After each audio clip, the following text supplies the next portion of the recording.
when Indians are casting their vote in parliamentary elections, the world watches with admiration as the world's largest democracy charts its future path.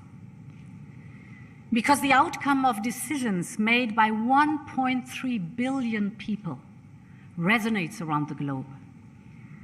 This is especially true for Europe. As vibrant democracies, India and the European Union share fundamental values and common interests. Together, we believe in each country's right to determine its own destiny. Together, we believe in the rule of law and fundamental rights.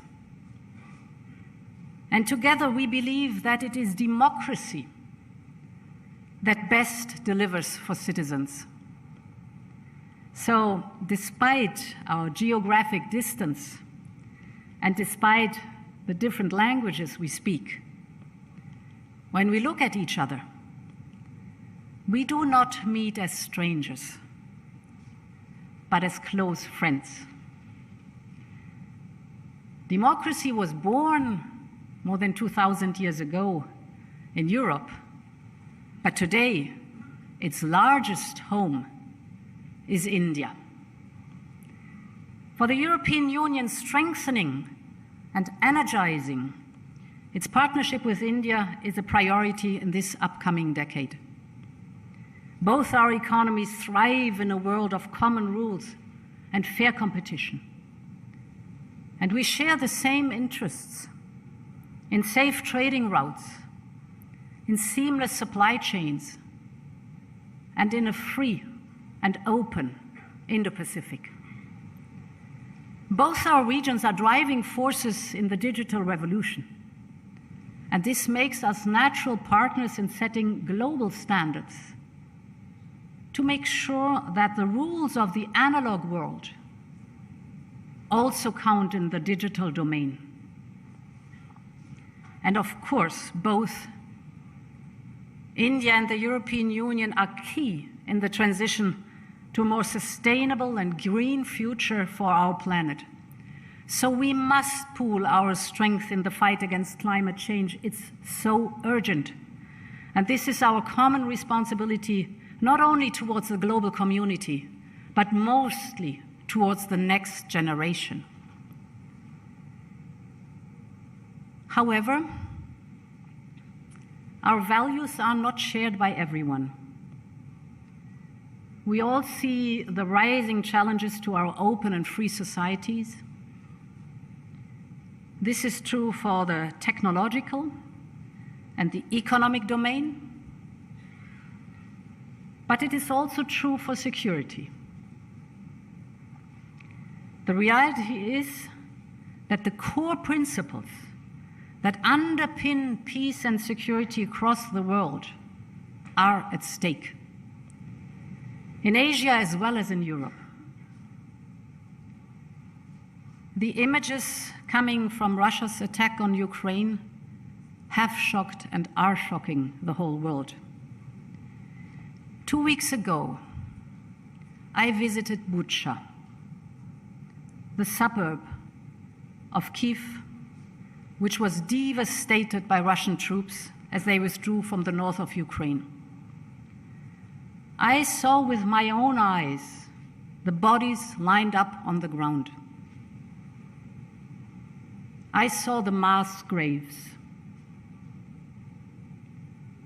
I listened to survivors of atrocious crimes the Kremlin soldiers committed. I saw the scars of bombed schools and resident houses and hospitals.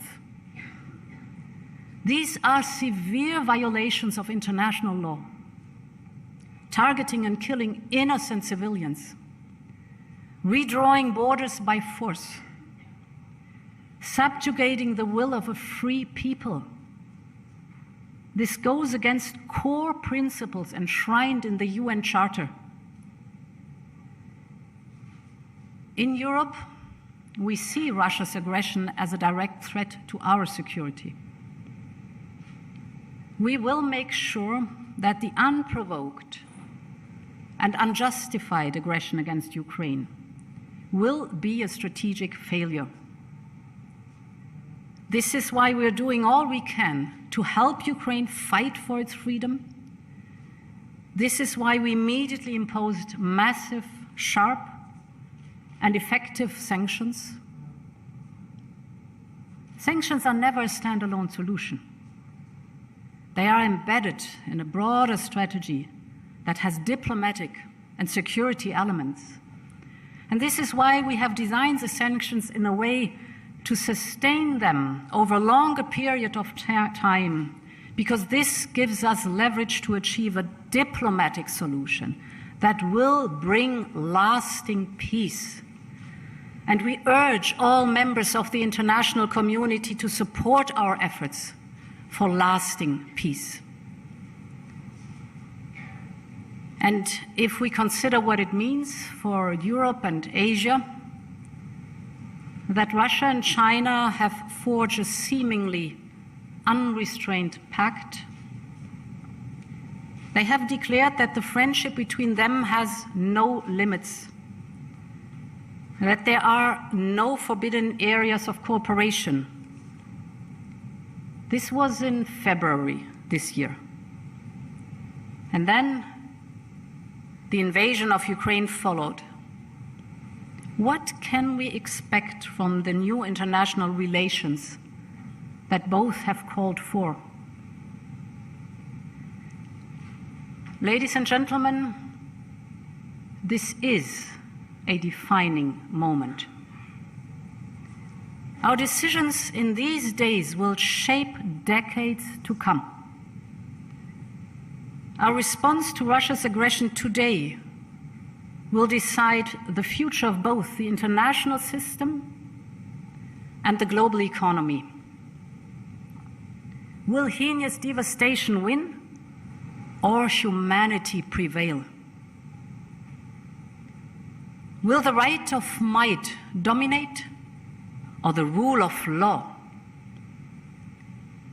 Will there be constant conflict and struggle, or a future of common prosperity and lasting peace? What happens in Ukraine will have an impact on the Indo-Pacific region. It already has.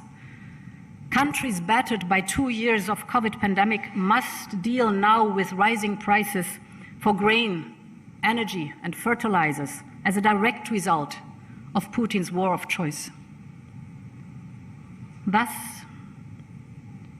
the outcome of the war will not only determine the future of Europe, but also deeply affect the Indo-Pacific region and the rest of the world. For the Indo-Pacific region, it is as important as for Europe that borders are respected and that spheres of influence are rejected. We want a positive vision for a peaceful and prosperous Indo-Pacific region. The region is home to half of the world's population and 60% of the global GDP. Our vision is that the Indo-Pacific region remains free and open and becomes more interconnected, prosperous, secure, and resilient, with an open and rules-based security architecture that serves all interests. To this end, we will deepen our engagement with our partners in the region, including ASEAN. On China, we will continue to encourage Beijing to play its part in a peaceful and thriving Indo-Pacific region. The relationship between the European Union and China is simultaneously strategically important and challenging. All at once, China is a negotiating partner, an economic competitor, and a systemic rival. We will continue our multifaceted engagement. We will continue to cooperate on tackling common challenges, and we will protect our essential interests and promote our values. And on this foundation of engagement in the Indo-Pacific region, we seek to build a new common agenda for the 21st century. One major item on this agenda is the need around the world for massive investment to overcome the fallout of the COVID pandemic and to modernize their economies. And as a consequence, some countries have been forced to take unsustainable offers. They face a situation where they do not fully control their own infrastructure, be it seaports or airports, be it bridges or railways. But investments in our future should never come at the expense of a country's independence. Throughout the 2020s, developing Asian countries will need to invest more than 5% of their gross domestic product to meet the infrastructure needs of their own fast-growing economies. This means globally over $1.7 trillion per year. The needs are massive, but so are the opportunities. This is why we have introduced Global Gateway. Global Gateway is Europe's vision for investment in clean and sustainable global infrastructure. Global Gateway will enable up to 300 billion euros to support major infrastructure priorities around the world. From clean energy to digitalization, you name it, our offer will be transparent and values-driven. With Europe, what you see is what you get. And let me focus on specifically 2 points. First, on climate action. And here, let me take energy. Energy demand, for example, in India, has doubled since 2000. And this is good news, because it means better living conditions for millions of people. Over the next 20 years, India will need an additional energy capacity that is equal to the entire European energy consumption, additional. So the question is, will this energy be clean? Or will it poison our air that we breathe? Will the energy be renewable and homegrown? Or will it increase our dependency and allow for blackmail in the future? I was very glad, Prime Minister, to hear that you declared that India will be energy independent before it celebrates its 100th birthday of the country's independence in 2047.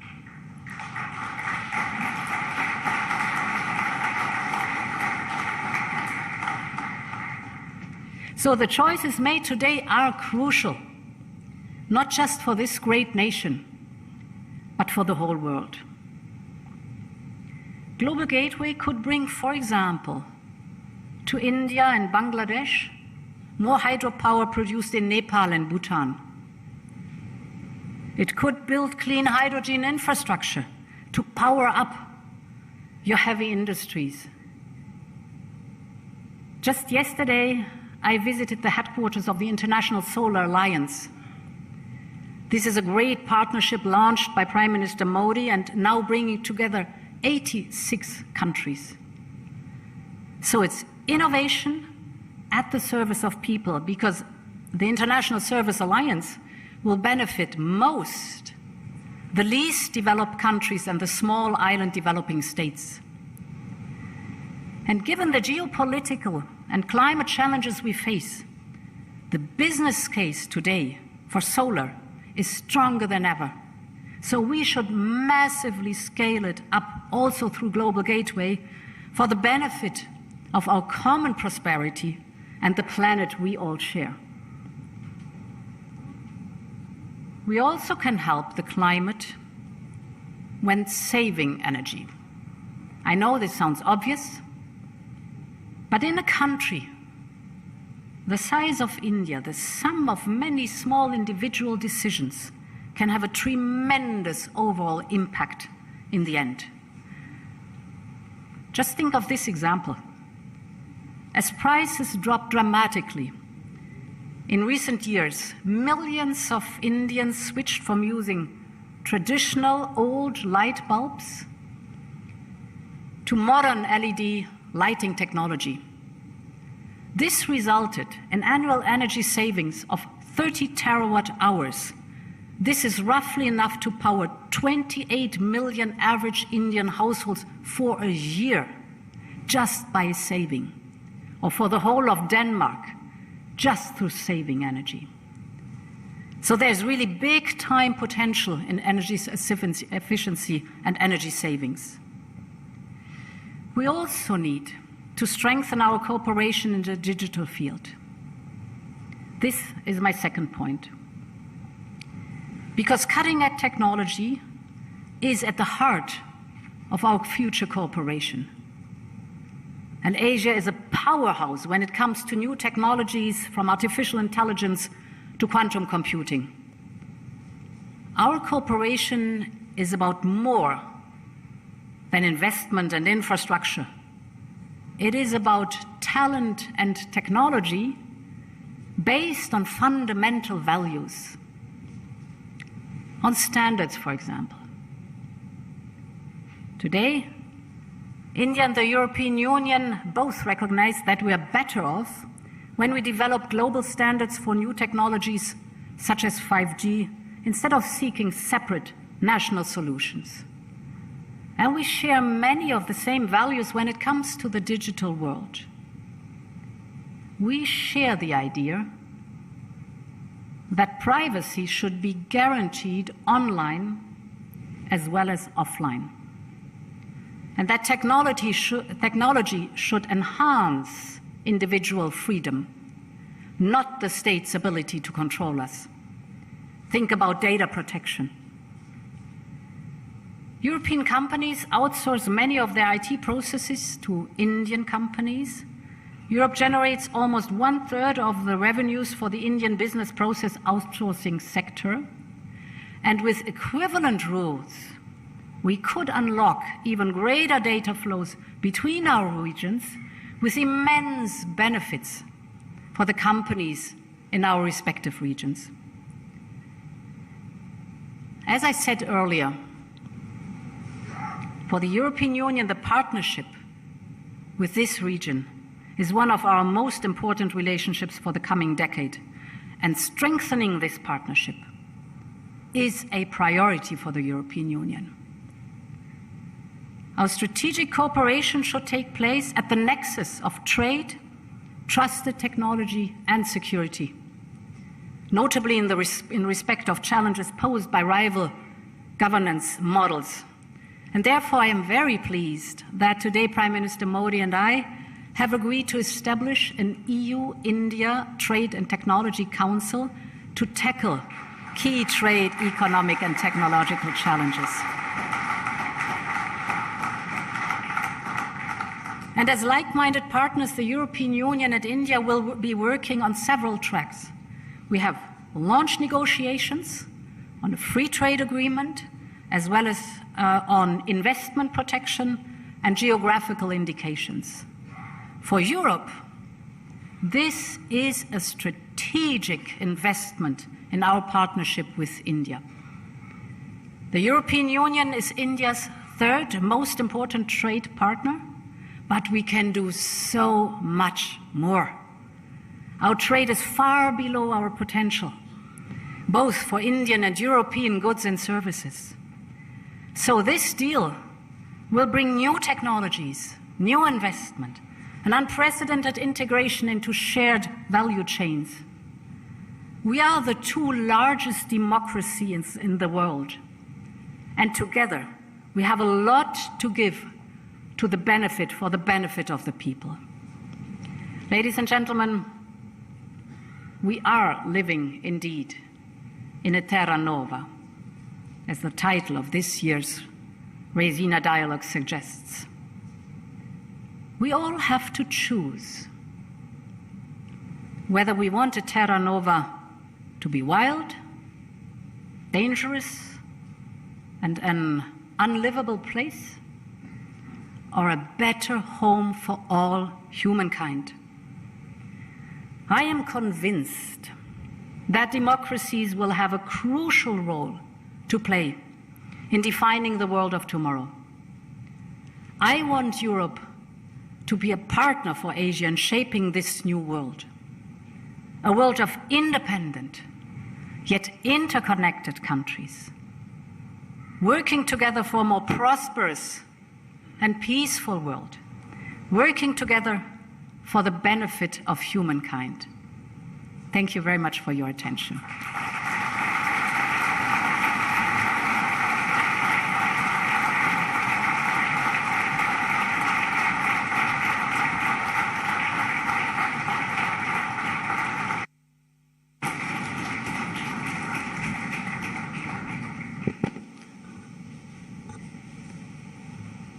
May I now request the Honorable External Affairs Minister of India, Dr. S. Jaishankar, to propose a vote of thanks.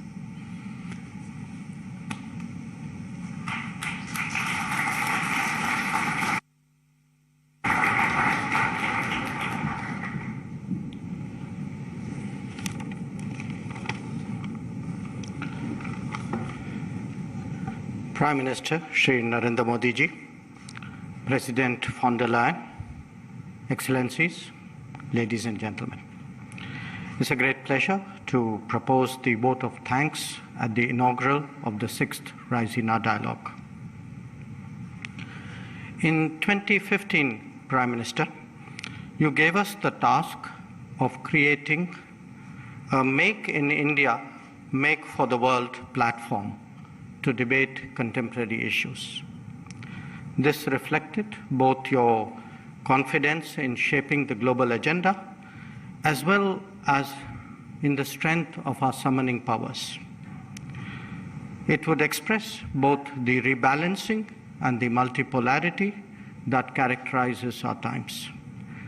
This dialogue has been the most successful of our many responses to your call. 7 years later, we have today in our midst 1,200 participants drawn from 99 nations, ready to hear 100 panels and conversations. And I can say this with all humility, that the Raisina dialogue is among the best in its class. Among the geographies that have partnered this endeavor as it developed, Europe has clearly stood out. It is therefore only fitting that the keynote address today should be delivered by President von der Leyen of the European Commission.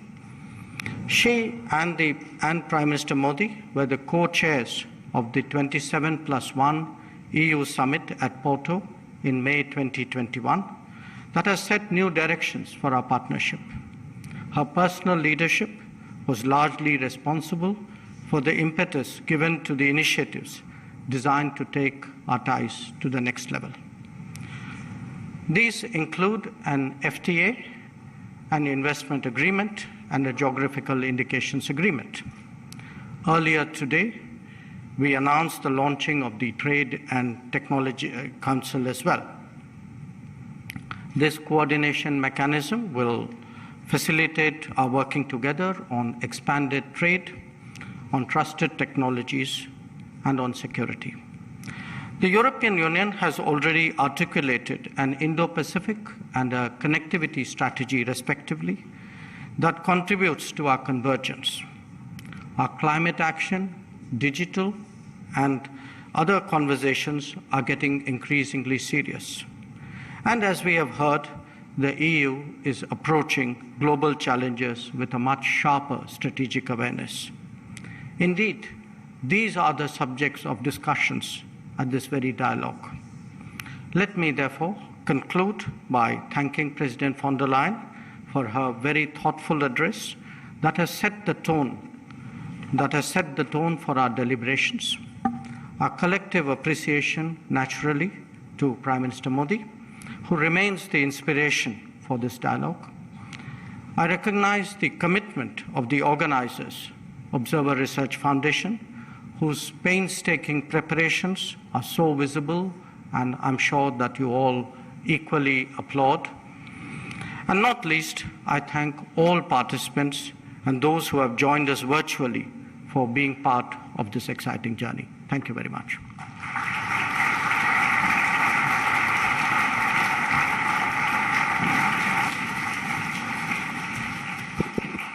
So this brings us to the close of this inauguration session. I will request you all